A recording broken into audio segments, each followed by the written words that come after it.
संगति का परिणाम। बहुत समय पहले की बात है। एक घने जंगल में एक पेड़ के ऊपर हंस और कौआ साथ साथ रहते थे।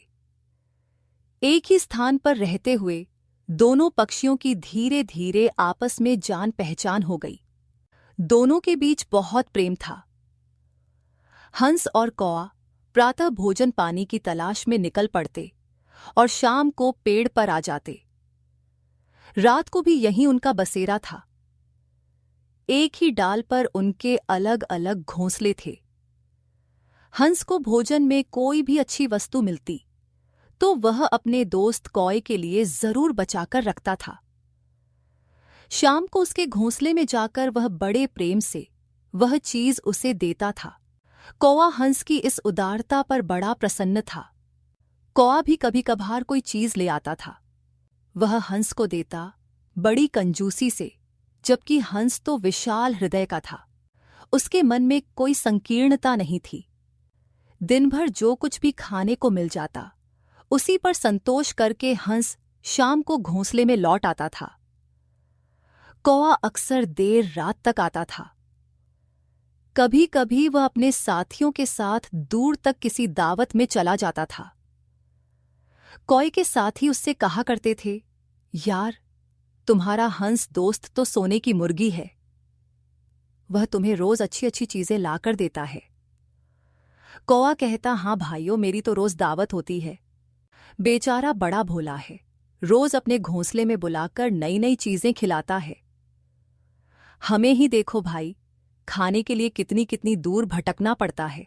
सारा आकाश, समुद्र, पहाड़ नापते नापते थक जाते हैं। तुम्हारी किस्मत बड़ी अच्छी है जो ऐसा साथी मिल गया। कौए ने कहा। दोस्तों द्वारा बड़ाई सुनकर वह कौआ इतरा उठा। एक रोज हंस व कौआ आपस में बैठे बातें कर रहे थे। हंस बोला, भाई, कल तुम्हें भोजन के लिए इस भयंकर गर्मी में कहीं भी जाने की जरूरत नहीं पोडी ढेगी। पर क्यों? कौए ने आश्चर्य से पूछा। बस मैंने जो कह दिया। कल क्या कोई दावत है? हां, मैं बहुत सारा भोजन लेकर आऊंगा, हंस ने कहा। अगले दिन हंस सुबह जल्दी ही निकल गया। दोपहर को जब वह घोंसले में लौटा तो कौआ बेसब्री से इंतजार करता हुआ मिला। हंस भाई, बड़ी जोरों की भूख लगी है, जल्दी निकालो भोजन। हंस ने नाना प्रकार के स्वादिष्ट व्यंजन कौए के सामने रख दिए। जी भरकर खाओ दोस्त, कहते हुए हंस भी कौए के साथ खाने बैठ गया।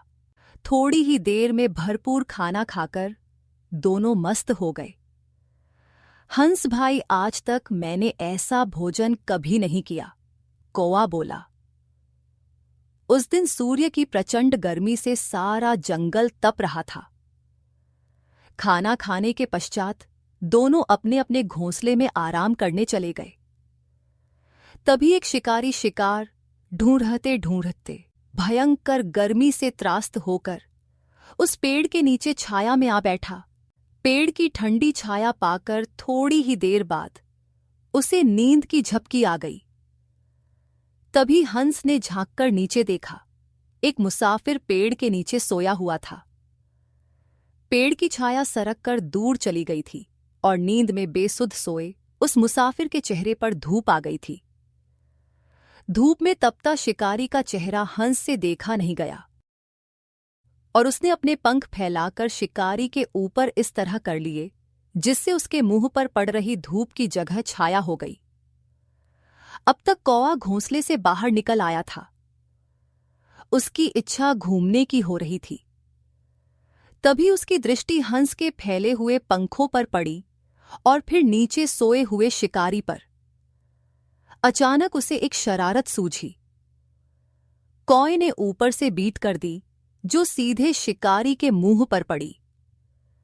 बीट करने के बाद कौआ उड़ गया, परंतु हंस ज्यों का त्यों पंख फैलाए बैठा रहा। कुछ ही देर बाद शिकारी की आंखें खुलीं। वह हड़बड़ाकर उठा। धूप ढल चुकी थी। उसे अपने चेहरे पर कुछ चिपका महसूस हुआ। हाथ लगाकर देखा तो बीट समूचे मुंह पर फैल गई। शिकारी को गुस्सा आ गया। उसने ऊपर देखा। पेड़ पर अब भी हंस उसी तरह पंख फैलाए बैठा था। शिकारी का गुस्सा 7वें आसमान पर चरछ गया। उसने झट सिरहाने पड़ा तीर कमान संभाला और देखते ही देखते हंस पर तीर छोड़ दिया। क्षण भर में हंस लड़खड़ाता हुआ पेड़ के नीचे आ गिरा। हंस को मरा देखकर शिकारी का गुस्सा शांत हो गया। वह हंस को उठाकर चला गया।